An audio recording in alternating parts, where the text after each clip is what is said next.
Bonjour à tous, bienvenue sur CCTV français pour cette nouvelle édition d'Afrique Info. Les officiels du nord-est du Nigeria ont annoncé que 50 000 personnes ont été touchées par la faim. Elles font partie des millions de déplacés à cause des menaces posées par Boko Haram, affilié à EI. Les Nations Unies ont déclaré que l'insécurité permanente nuisait aux efforts d'aide. Le chef de la protection de l'ONU, Volker Turk, s'est rendu dans l'une des régions les plus durement touchées par les violences de Boko Haram. Les autorités locales disent que la malnutrition a déjà tué 450 enfants et que plusieurs milliers d'autres sont touchés par la faim. Le gouvernement a déclaré que Boko Haram était loin d'être vaincu et qu'il ne restait plus que la reconstruction. De nombreux défis attendent l'ONU. C'est aussi une question mondiale, donc il y a la part que nous devons jouer et nous devrons nous concentrer sur la question de la protection, sur la question des abris d'urgence, sur la construction d'une approche basée sur la communauté, car nous savons que la réponse se trouve souvent au sein même des communautés. Ils savent comment survivre, ils savent comment y faire face, mais nous devons aider à faciliter ce processus. L'ONU dit que près de 3,9 millions de personnes ont besoin d'aide. Bien que l'armée ait repoussé Boko Haram, beaucoup de régions restent dans l'insécurité. Une des grandes questions, c'est aussi l'accès à l'aide humanitaire. En dehors de Maiduguri, si vous regardez la situation aujourd'hui, il y a des éléments errants, ils sont armés. Donc nous devons être sûrs qu'il y ait un environnement sécurisé pour les actions humanitaires. La crise humanitaire va au-delà des frontières nigérianes. Plus de 200 000 réfugiés nigérians sont dispersés au Tchad, au Niger et au Cameroun. L'ONU essaie aussi de créer des conditions sûres pour leur retour. La marine nigériane a récupéré un pétrolier volé 2 semaines plus tôt au large de la Côte d'Ivoire. L'un des pirates a été abattu lors de l'opération, mais 18 membres d'équipage ont été secourus sains et saufs. Les remorqueurs guident le MT Maximus dans le port de Lagos. Le pétrolier avait été volé le 11 février avec son chargement de diesel, puis renommé et son radar retiré afin qu'on ne puisse le repérer. Mais la fuite s'est terminée à 500 km au sud-ouest de Lagos. L'homme qui a permis ce sauvetage revient sur les événements. Ils avançaient vers notre côte et soudainement ils ont fait un détour et se sont dirigés vers le sud. Et c'est à ce moment que nous avons fait venir le NNS Okpaban et un autre navire, le NNS Agbama. Pendant le trajet, nous pensions qu'il y aurait une bataille harassante. Nous avons préparé le NNS Centenary, un troisième navire. Et quand ils ont atteint leur objectif, nous dirigions l'opération depuis Abuja. Les marins kidnappés sont soulagés. Vous pouvez lire ce que vous voyez et je remercie la marine nigériane. Un homme m'a dit, alors que les balles passaient à peine 10 mm au-dessus de ma tête, il m'a dit « Je vais donner ma vie pour vous, capitaine. Ne vous inquiétez pas, personne dans le monde ne prononce de tels mots. Je n'ai pas de larmes, mais je salue sincèrement les marins et officiers qui sont venus pour nous. » Plusieurs pirates se sont échappés avec 2 membres d'équipage. Leur capitaine a appelé à leur retour. 6 pirates ont été appréhendés. Ils sont originaires du Nigeria et du Ghana. Les experts en sécurité affirment qu'il est crucial que la sécurité aérienne soit renforcée dans la Corne de l'Afrique. Près d'un mois après une attaque suicide ayant ciblé un avion en Somalie, Djibouti a arrêté les vols en provenance de ce pays. Cela fait 3 semaines depuis l'attaque de l'avion d'Aalo à Mogadiscio. Le groupe militant somalien Al-Shabaab a revendiqué la responsabilité de l'attaque. Heureusement, personne n'a été tué, mis à part le kamikaze. Les autorités travaillent pour renforcer la sécurité des voyageurs à l'aéroport. En tant qu'agence de sécurité en charge de la sécurité, nous avons renforcé la sécurité à l'aéroport. Cela ne sert pas uniquement à rassurer les voyageurs locaux, nous espérons aussi convaincre les ambassades étrangères et les organisations des Nations Unies que l'aéroport de Mogadiscio est sûr.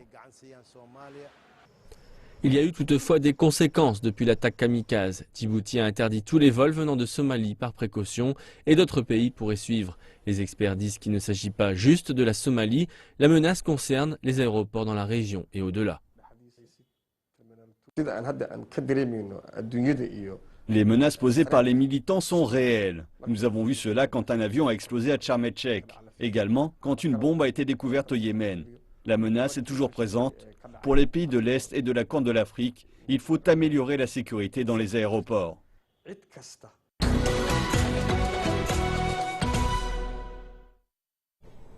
Le secteur bancaire mondial est sous pression en raison des demandes pour accroître ses ratios de fonds.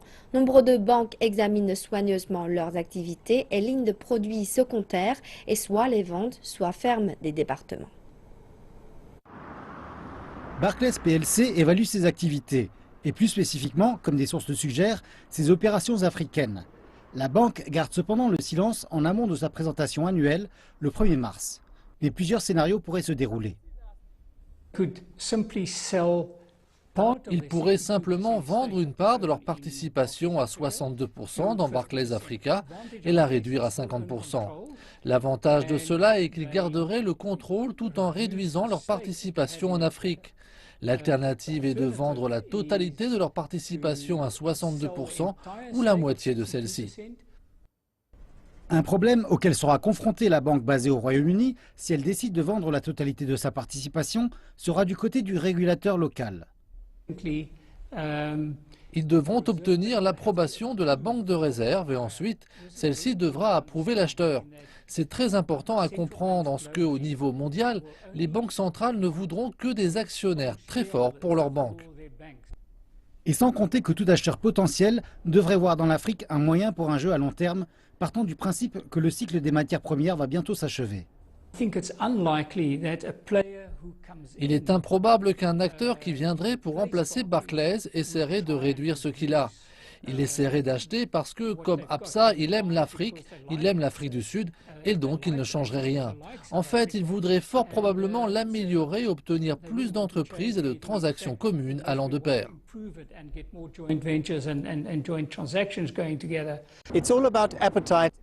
Ce n'est qu'une question d'appétit et de savoir si l'acheteur potentiel prendra une option à long terme sur l'Afrique. D'un autre côté, bien sûr, Barclays pourrait garder sa participation parce qu'il croit en l'avenir de l'Afrique. La zone de libre-échange d'Afrique continentale s'est ouverte l'an dernier sur fond d'optimisme en raison des retombées dont pourrait bénéficier le continent. Mais l'accord relatif au marché commun africain fait toujours l'objet de négociations et devrait rendre possible la connexion des 54 États africains pour assouplir les échanges commerciaux et la libre circulation des biens, des services et des personnes dans la région. La zone de libre-échange d'Afrique continentale met en reflet une ambition à long terme des dirigeants africains.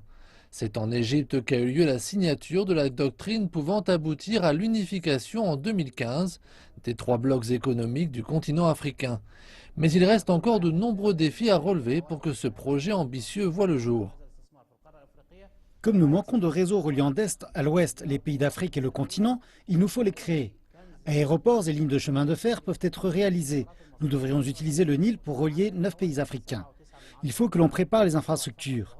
Il est inimaginable que dans les pays africains dont les ressources sont infinies, les échanges commerciaux du continent n'atteignent que 10%, alors que ceux avec l'Europe représentent 50% du commerce africain total. L'Afrique possède en effet un fort potentiel. Sur ce continent, la croissance économique est plus forte que sur n'importe quel autre continent de la planète. De plus, les États membres profiteront de cette situation unique. Les revenus liés au travail et à l'investissement en Afrique pourraient atteindre chaque année 50 milliards de dollars, ce qui est un trésor qui reste à découvrir. Sur l'ensemble du continent, les investissements égyptiens ne représentent que 7,9 milliards de dollars. Ce montant très faible est consacré aux télécoms, au pétrole, à l'énergie, à l'agriculture et à l'industrie chimique. Par exemple, si notre secteur privé investissait dans l'agriculture en Afrique, et en particulier au Soudan, en Éthiopie ou au Soudan du Sud, et en prenant en compte les conditions de travail en Afrique, les retombées seraient énormes. Les chefs d'État africains, tout comme les acteurs de l'industrie, se retrouveront ce week-end en Égypte. Ensemble, ils travailleront à encourager le commerce et l'investissement intra-africain dans plusieurs secteurs, parmi lesquels l'énergie, les télécommunications et l'agriculture. C'est ici même que le rêve d'une zone de libre-échange du continent africain a été ratifié l'an dernier par les dirigeants africains. Cependant, et bien qu'officiellement acceptée, sa mise en place est lente. Avec les rencontres de cette semaine qui se dérouleront à cet endroit, l'espoir d'une accélération du processus renaît. Maintenant, le temps consacré aux marchés boursiers européens, américains et africains. Les bourses européennes ont terminé en baisse mardi. À Paris, le CAC 40 a perdu 1,40%. Le FTSE britannique a cédé 1,25% et le DAX allemand 1,64%. La bourse de New York a terminé en baisse mardi. L'indice Dow Jones a perdu 1,14%. Le SP500 plus large a cédé 1,25%. Le Nasdaq Composite a abandonné son côté 1,47%. Passons maintenant aux bourses des pays africains. L'indice JT au pays de l'Afrique du Sud a cédé 1,70%. L'indice Massi du Maroc a perdu 0,27% et l'indice S-Thune de la Tunisie a reculé de 0,25%. Nous enchaînons avec les taux de change, les prix du pétrole et ceux des métaux précieux.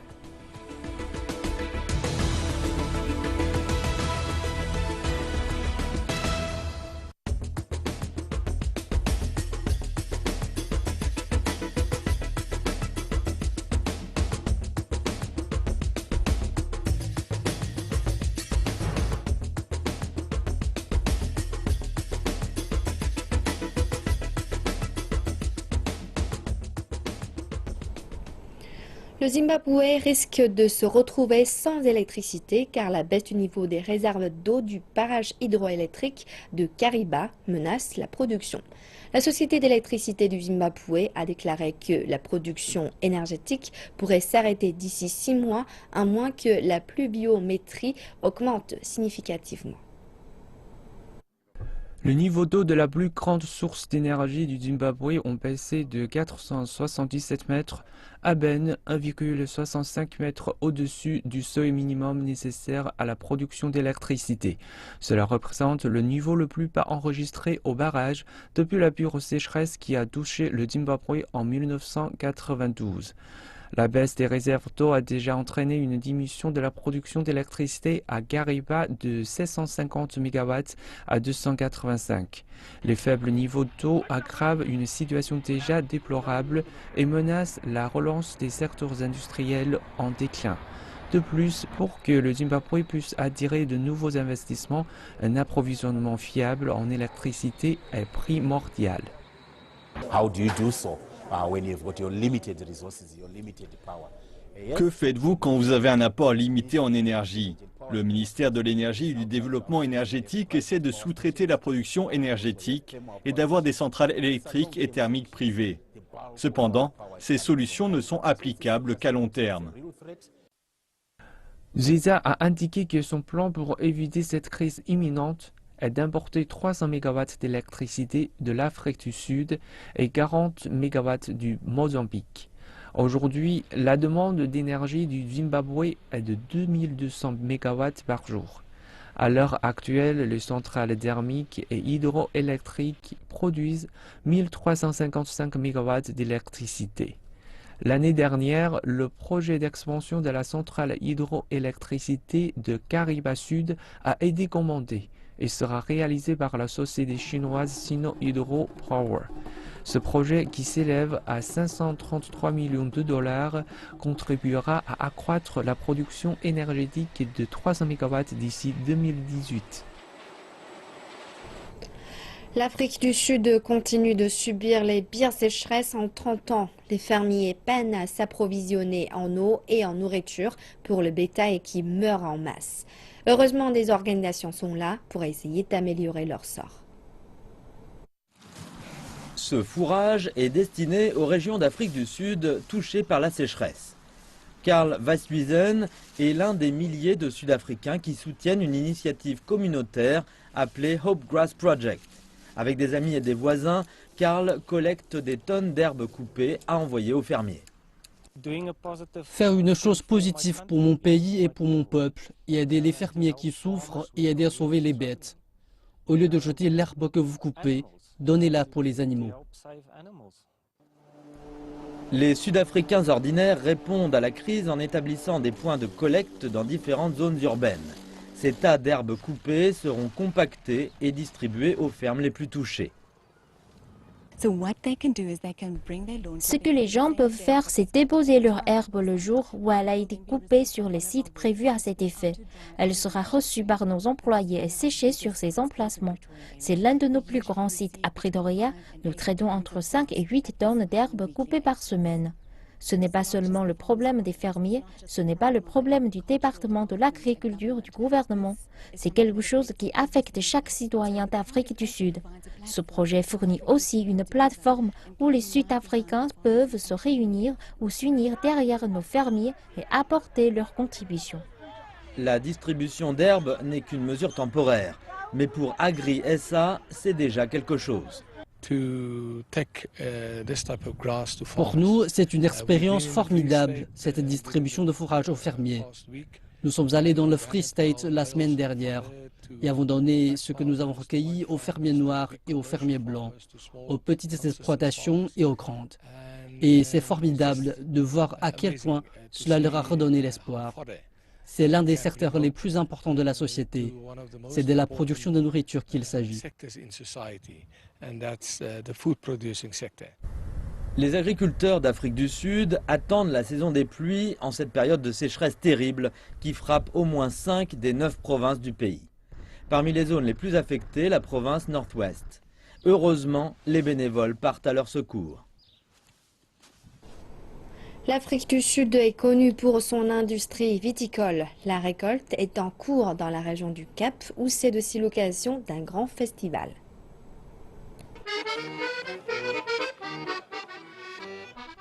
La saison des vendanges est une saison festive. Les festivaliers viennent en savoir plus sur le processus de vinification ici au domaine de Grande-Provence où la sécheresse n'a pas réussi à mettre à bas la récolte. Nous avons eu un bon début de saison avec les blancs dans des zones plus fraîches. Le raisin a évité ainsi la chaleur et les blancs sont spectaculaires.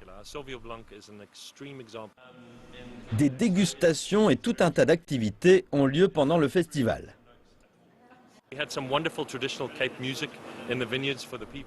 Nous avons eu de la musique traditionnelle du Cap dans les vignes pour que les gens ressentent le rythme des vendanges. Ensuite, on vous emmène à une dégustation qui leur apprend ce qui se passe quand le raisin est transformé en vin. Et ensuite, je pense que ce que je préfère, c'est de les emmener dans la cave pour leur montrer ce qui se passe avec la fermentation.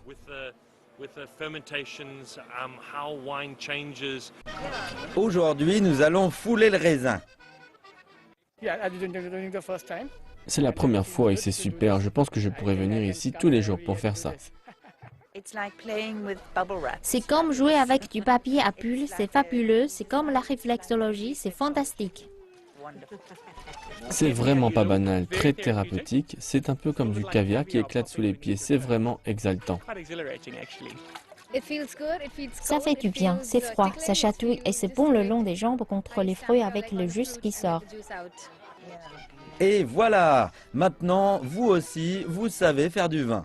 Mais peut-être vaut-il mieux laisser cela aux professionnels. Occupez-vous plutôt de déguster le produit fini. Le Kenya est le deuxième plus grand producteur et consommateur de lait en Afrique subsaharienne.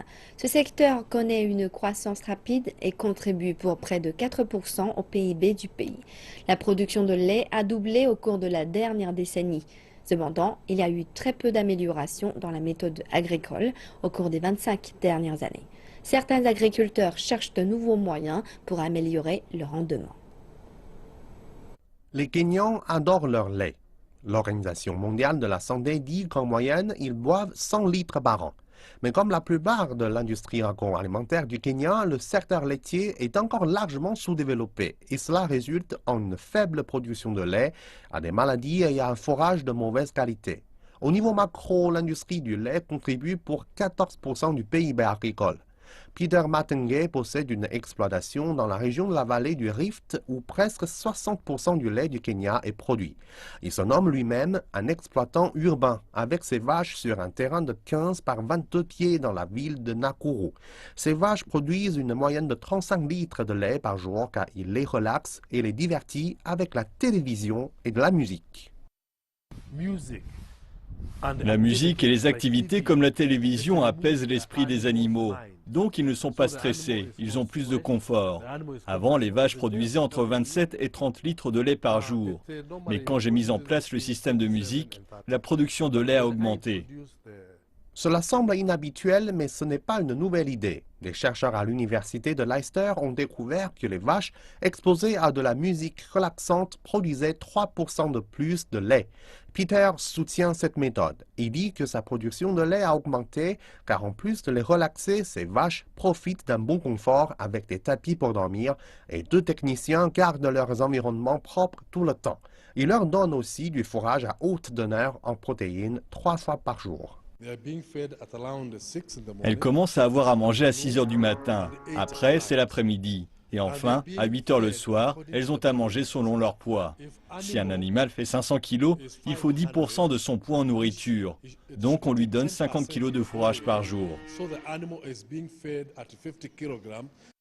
Peter Matenge vend son lait au supermarché et aux clients individuels à des prix plus élevés car il dit que la qualité et le goût sont meilleurs. Il forme également des étudiants et des agriculteurs aux techniques d'élevage de bétail sur de petites parcelles de terre dans les villes, ainsi qu'aux techniques d'hygiène et de gestion des déchets. Peter utilise ces déchets pour fabriquer du biogaz qu'il vend ensuite à ses voisins. Il y a un système de production de gaz que j'envoie ensuite dans le quartier aux gens qui vivent proche d'ici. Ensuite, le produit issu du biogaz vient de l'autre côté de l'exploitation.